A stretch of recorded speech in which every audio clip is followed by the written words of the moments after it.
Okay. Okay, so we're holding Daf Yomi tests. The Yomi tests, 79, and we're over halfway down the page. It starts Nisra. Nisra.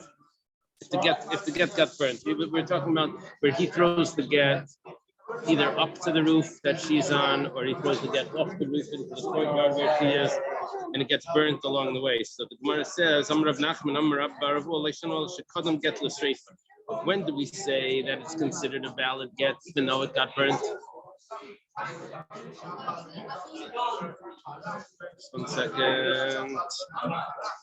That's only if the get was thrown before the fire started.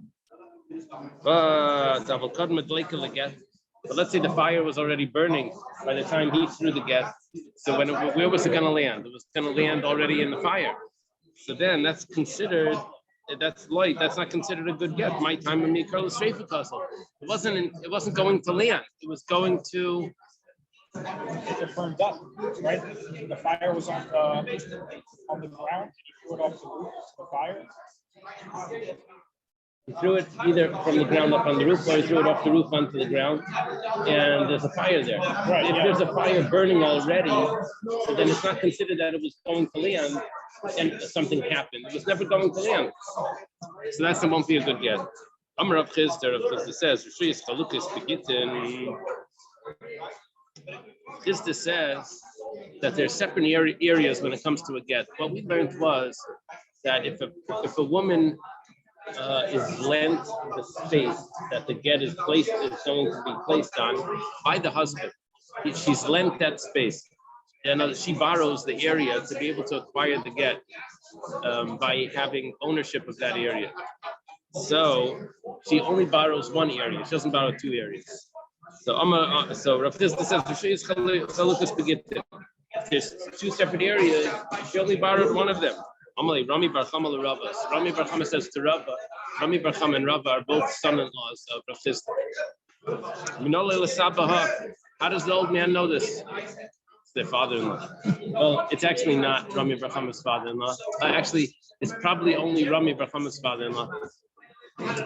This is when Rav Chisda's daughter was sitting on Rav Chisda's lap, and he asked her, "Who would you like to marry?" So this one, she said both of them. So Rava says, "I'll go second." So which means he doesn't want to die. So anyway, now Rami Bar Chama is talking to Rava about Rav Chisda. That's the father. It could be they're still students. How does he know this? That there's He says, "Masnisini." The Mishnah.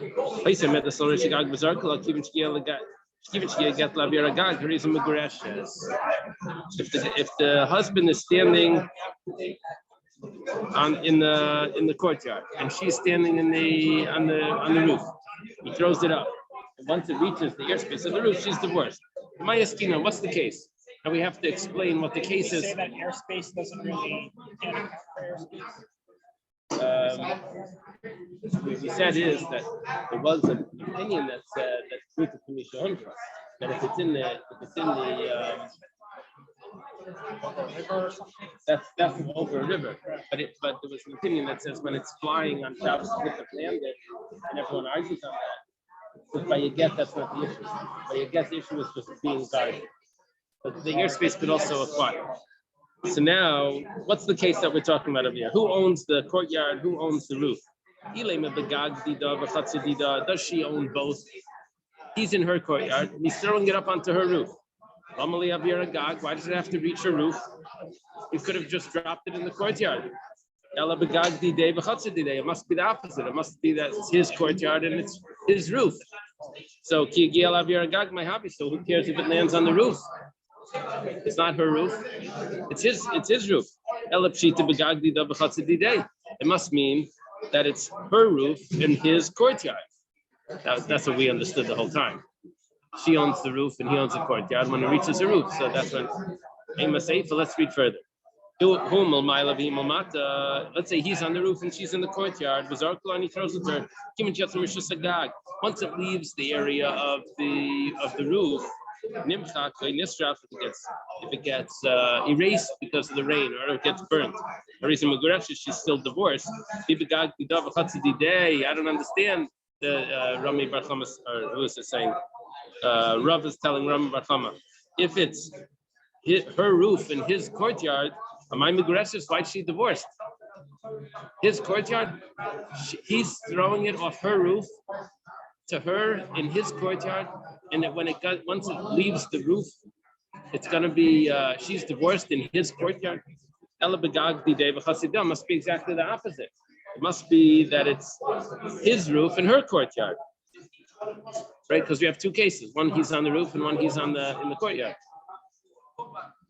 Who owns the roof, owns the courtyard? We would like to say that it's the same ownership, and they're just switching locations, but not switching ownership.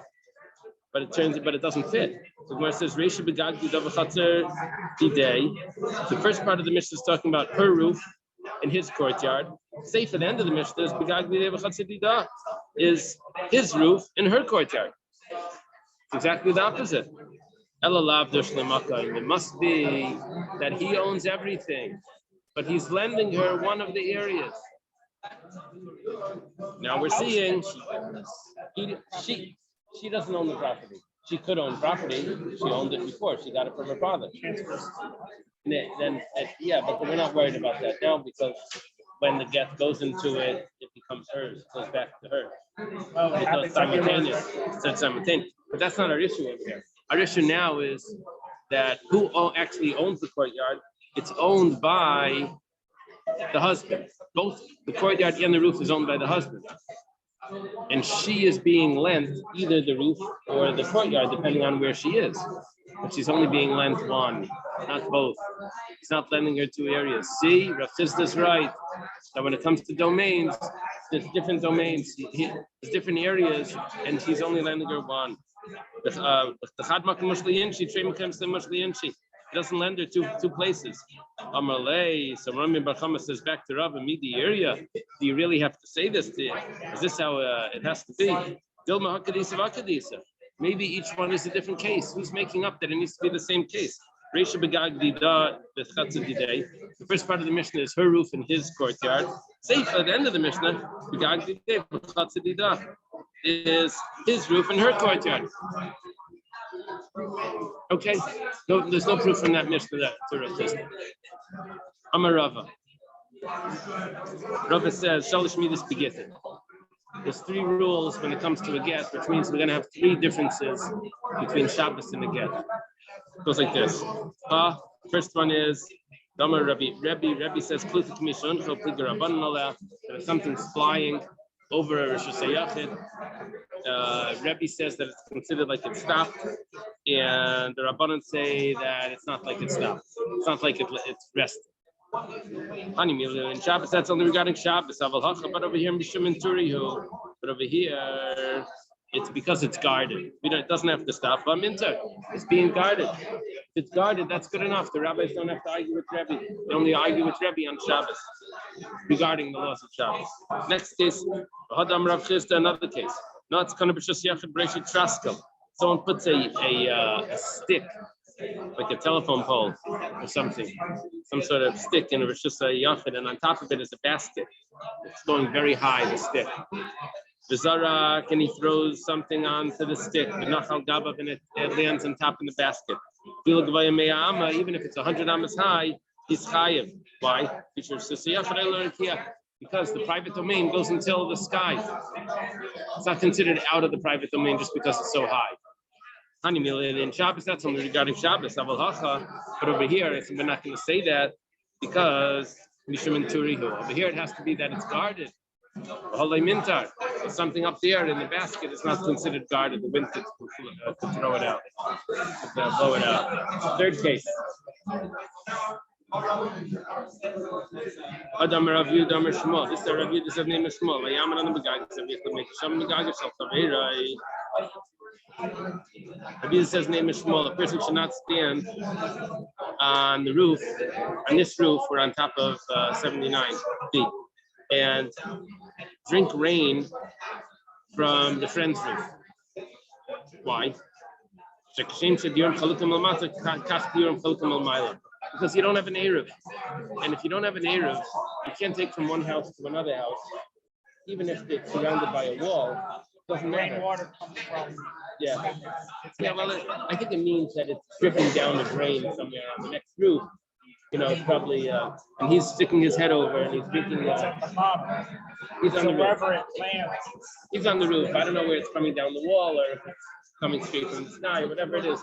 He shouldn't be drinking the rain from outside over there from his roof because it's like coming into his domain. It's coming into his friend's domain.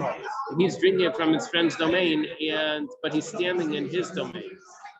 Sticking his head out. And if you don't have an Eruv, you're not supposed to. An Eruv means that they join food.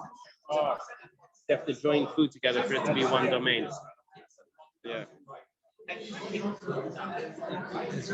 So, because just like down below, there's different dwelling areas, so too on the roof, there's different dwelling areas, and it requires an Eruv. However, Hani Milin and Shabbos, that's only regarding Shabbos, where we would say that you would need an Eruv and it's considered a different domain. Abalin and Get, when it comes to Get, Mishum Kpeda. It has to do with how many areas is he going to lend him, and he's going to be particular about his own chutzner. Since the roof is not really an area that's used the same way a chutzner is, he doesn't mind lending her 2 roofs.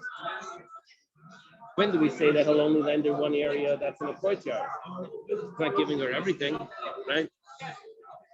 But on the roof, he says, I don't care. You want to go take from the next roof to get lands on my other roof, that would be fine as well. That we don't say that he's only lending her one of the roofs. Okay, Amar Abaya. You have 2 courtyards. One is inside the other one. Now it could be inside, means that it's absolutely surrounded, right? Totally surrounded. Could be inside, means that you have to walk through one to get to the other. Probably it's surrounded, as we'll see from the case over here. Pnimius Shalah. She owns the inner one, the Chitzain Shalah, and he owns the outer one. She's really stuck. He's going to give her a hard time. Don't walk through my property. I can see a fight going on over there. Whatever the case is, his walls are high up there like prison fences. And her walls are lower down. So the outer wall is much taller than the lower wall. The Zarkulai throws her again, throwing it over her low wall. Even some have a girsa, once it reaches over her wall,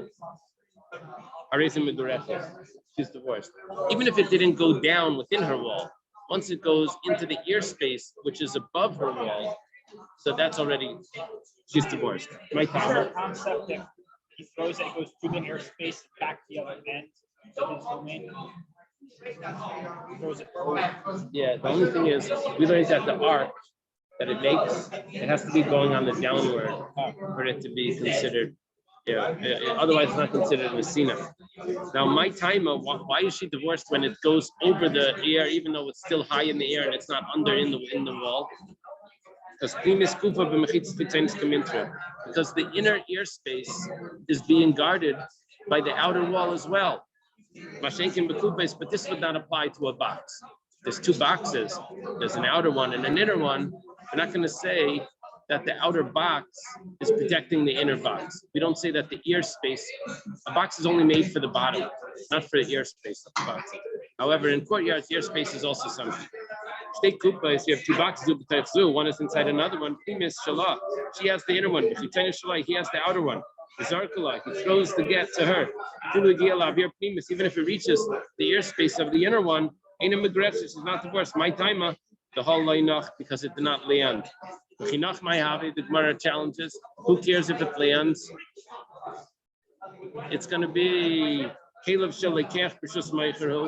it's the vessels of the purchaser in the domain of the seller, which we said in Baba Basra. There's a whole discussion about this, and that we didn't have a conclusion. According to this, we have a conclusion that it would acquire if it lands on the bottom, right? We had a discussion with someone's bags or boxes were in the store, and the store owner put this food into it, but the guy never lifted it up. Does he acquire it just because it's in his bag? When it's in the owner's domain, when it's in the storekeeper's domain, is it considered already in his domain because it's put into a box? Let's say she's carrying his basket. His basket, she's holding it. Whose domain is that? It's his basket, she's holding it. It would be his. I think so. So the Gemara answers, and we come up with a solution for this. We're talking about that his box did not have a bottom. So it wasn't considered in his box. It was considered in her box. Her box had a bottom. He had a box that was really just just 4 walls with no bottom. Okay, we figured out. Do another Mishnah in the Gemara. Bishama say, a person is allowed to use an old get. An old get means, we're going to see in a moment. Let's leave it like that. Bisil say you're not allowed to. Bezu get yashin. What is an old get? After the get was written, before he gave it to her, he was secluded with her. Maybe he had relations with her. We're going to see in the Gemara what the issue is. What's machlokes between Beishamai and Beisil? We quoted this a bunch of times. Beishamai sabri, Beishamai held lo yamrin gezeira, shemi yamri gita kedel livna. Beishamai say we're not concerned that maybe people are going to say that the get came before the child was born, before the child was conceived. And we're not concerned about that. Why? Because people remember when the get was given, and even though the date in the get precedes the conception of the child, but they'll remember when the get was given. It was given later. Bisil is told, you have a concern that maybe people will forget when the get was given, and they'll just look at the date in the get, and they'll say something doesn't add up here. See, the child was born after the divorce. It was conceived after the divorce. It's out of wedlock. If a woman used the get like this, the get is still valid, and she got married, we don't say that she has to get divorced from her second husband because she never received the get. We say that the get was good enough. We still doesn't want you to use it, but that's the chatchila. Once she's married, we don't tell her to get divorced. There are those that say, not that once she's married, she doesn't need to get divorced. If this get was used and given to her, she's actually allowed to lechatchila go and get married. So there's several stages of lechatchila here. There's one stage of to give a get like that, lechatchila. Another stage is you gave the get. Can she lechatchila get married? Another stage is if she's already married, based on that get, does she need to get divorced? So all of those would be, the only one that's prohibited is that you give the get in the first place. And what's for sure allowed is if she's married, she doesn't need to get divorced. Let's leave it over here at this Mishnah. Okay. We made it through. So tomorrow is 80. Yeah, tomorrow's 80.